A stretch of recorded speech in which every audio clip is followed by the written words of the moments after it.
أبي نقيب السجناء السياسيين في العراق. حياكم الله سيد حازم، وأهلا وسهلا بجنابك. السلام عليكم، أهلا وسهلا، شكرا لهذه القناة المباركة. الله يرعاك ويسلمك. مشعان ينزع القناع عن وجه سيد حازم، مدافع عن المقبورة الطاغية هدام، ودا يبرد كل مجازره.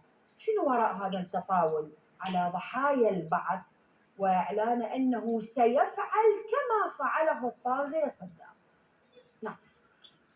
يعني أنا أقول أولا للتفاهة ألوان، ولربما هذا لون جديد لم نراه سابقا.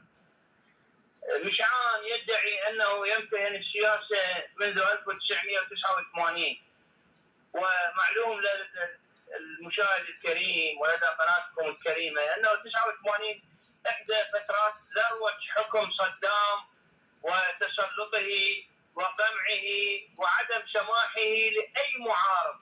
إذن أما كان بحثيا بامتياز مشعان، وأما أنه منافق حتى مع نفسه. زين يا مشعان، أنت 5 دورات برلمانية ولم تكن تحلم بها لولا سقوط ذلك الصنم، سقوط ذلك الطاغية، وأن انتقلت الدنيا إلى مرحلة جديدة، وفي الأخير تظهر أن شهادتك مزورة.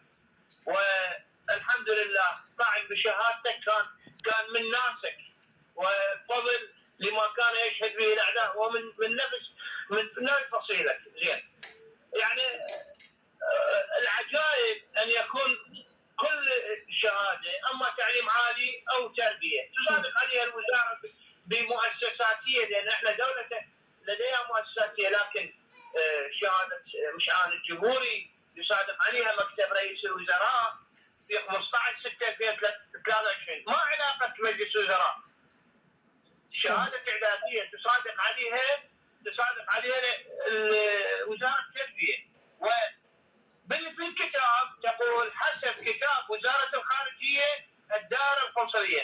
احنا يا اخي خلينا نميز وزارة الخارجية عن المهم في طيب مثل هذه النماذج الطائفية، هذه النماذج اللي تحمل في داخلها قيح كبير تجاه العراقيين واتجاه من تضرر من جرائم المقبور هدام، هل يجب أن تكون بين أروقة السياسة، وأن تتكلم باسم السياسة، أن يجب أن تحاكم وأن تقدم للقضاء العراقي حتى تكون عبرة لمن يحاول أن يتطاول على شعب بأكمله تضرر من المقبور هدام؟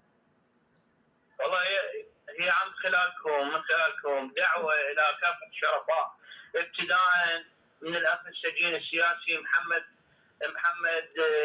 باسم محمد يونس البدري رئيس الهيئة العامة للمساءلة والعدالة، لأن هذا القدر كشف عن أنيابه. 2 الشرفاء في مجلس النواب العراقي. هناك قوانين تحرم التمجيد بحزب البعث، وهناك قوانين لدينا وأحكام تردع أي شخص يمجد بالهدام وبعائلته وبحزب البعث.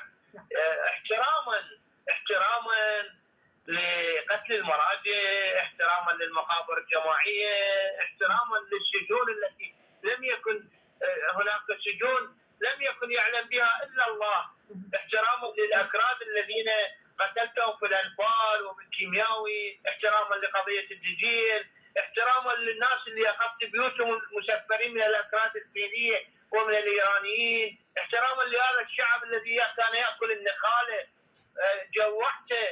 جوحته وعطشته وهجرته، خليته يعمل لدى أرذل الناس في سبيل أن يحصل على لقمة عيش. احتراما إلى دولة جارة أنت رحت احتليتها واستباحت العرض وخليتها الآن تتصرف ويانا. هي قامت تتصرف ويانا بكل رذانة، لأنه ما تقدر تنسى فعلتك وياهم وظلمك إلهم. يعني والله الكلام كثير ياسر. طيب احنا نريد كيف تتحدث عن اعتبار مشعان محاكمة صدام؟ اعتبر مشعان محاكمة صدام وقرار اعدامه وفق القانون والقضاء ظلم.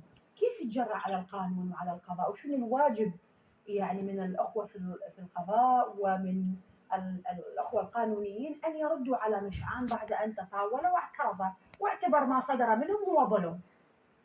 يعني أنا أقول لربما هذا كلامي أنا يعرضني أنا المسائل، لو كان الحاج حازم الكعبي الان مصرح اي تصريح ضد القضاء او مجلس القضاء او اي محكمه، ما هو عرف المساله، فقط تصريحه بغلامه صدام، العار، المخزي، صاحب السيره العاهره، يستحق عليه ان يسال. طيب هو ما يعتبر اساءه للقضاء ما ذكر مشعل إساءة كبيرة للقضاء، أنا أقول لك يعني يستحق عليه مساءلة ويستحق عليه عقوبة، وكلنا نشيد بدور القضاء العراقي وعدالته ونزاهته وحياديته.